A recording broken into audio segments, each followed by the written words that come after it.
Bonjour à toutes et à tous et bienvenue dans Actuel. Au sommaire de ce numéro, au Salvador, des femmes se retrouvent derrière les barreaux après une fausse couche. Dans ce petit pays d'Amérique centrale où l'église catholique est très forte, perdre un enfant pendant sa grossesse peut être considéré comme un homicide. En cause, l'une des lois les plus sévères au monde en matière d'avortement, témoignage de prisonnières victimes d'une double injustice. C'est une petite île au large de l'Iran dans laquelle les femmes mariées doivent porter un masque pour se cacher des hommes. Depuis des générations, les filles sont mariées très tôt, mais avec l'ouverture au monde, les mentalités changent. Reportage exclusif de nos correspondantes. Et enfin, en Espagne, un début de mixité dans le flamenco. Traditionnellement, les femmes sont cantonnées à la danse et au chant. La guitare, elle, est réservée aux hommes. Mais aujourd'hui, quelques pionnières imposent leur talent instrumental. Portrait de celles qu'on appelle les tocadoras. Mais pour commencer, direction le Salvador où l'avortement est strictement interdit, même en cas de viol, de malformation du fœtus ou de danger pour la mère. Résultat, près d'une vingtaine de femmes sont en prison pour homicide suite à une IVG et parfois même une fausse couche. En début d'année, la justice a commencé à se montrer plus clémente, mais la loi n'est pas près de changer dans ce pays sous influence de l'Église catholique. Regardez. La prison de San Salvador. Nous sommes autorisés à filmer pour rencontrer un groupe de 17 femmes. Elles ont été condamnées par la justice pour avoir tué leur enfant. Elles racontent une autre histoire. Kenia Hernandez purge une peine de 30 ans. À 18 ans, elle est enceinte de 8 mois quand elle ressent de vives douleurs. Il est 23 heures, elle est seule à la maison. Elle se lève pour chercher de l'aide. J'ai essayé d'ouvrir la porte, mais la douleur était très forte et je n'ai pas pu. Je suis retournée dans mon lit.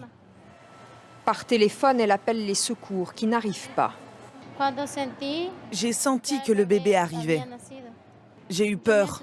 Le bébé ne réagissait pas.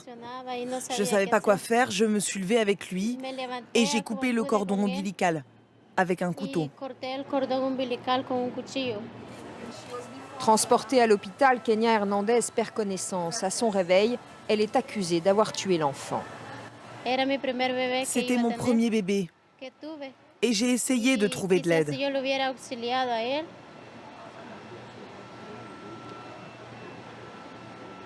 Si quelqu'un était venu m'aider, il ne serait pas mort. Ces femmes sont toutes issues des campagnes, peu éduquées et sans mari ou sans compagnon. La plus jeune a tout juste 20 ans. La plus grande maternité de San Salvador. Ce sont le plus souvent les médecins qui appellent la police. Nous avons l'obligation légale de dénoncer, quel que soit le cas. Sinon, on est complice. Il y a une loi qui dit ça. La loi dont parle ce médecin est celle sur l'avortement. Au Salvador, avorter est un crime. Au Parlement, les élus justifient souvent la dureté de la loi par ce qu'ils appellent le danger biologique de l'avortement pour les femmes. Le corps de la femme est programmé comme un ordinateur pour donner la vie. Quand vous altérez cela, ces conditions biologiques, il y a des changements dans son organisme. Et cela vient provoquer des problèmes très importants, comme le cancer ou d'autres types de maladies. Dans la rue, les Salvadoriens que nous avons interrogés connaissent très bien le cas des 17 femmes condamnées et la polémique qu'elles suscitent. Prison. Parce qu'avec les hommes, elles ont accepté d'ouvrir leurs cuisses. Les juges ont bien fait d'incarcérer les femmes parce qu'elles ont tué une vie en train de grandir. Le Salvador est un pays très religieux où les traditions sont encore très présentes. Pour cette avocate, les femmes salvadoriennes sont punies si elles n'enfantent pas. On continue de reproduire le modèle selon lequel les femmes doivent être mères et s'occuper de leurs enfants.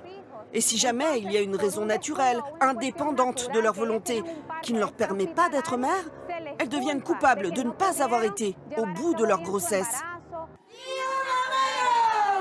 Des associations demandent la révision des procès des femmes emprisonnées et un assouplissement de la loi sur l'avortement. Elles sont la voix des 17 condamnés du Salvador.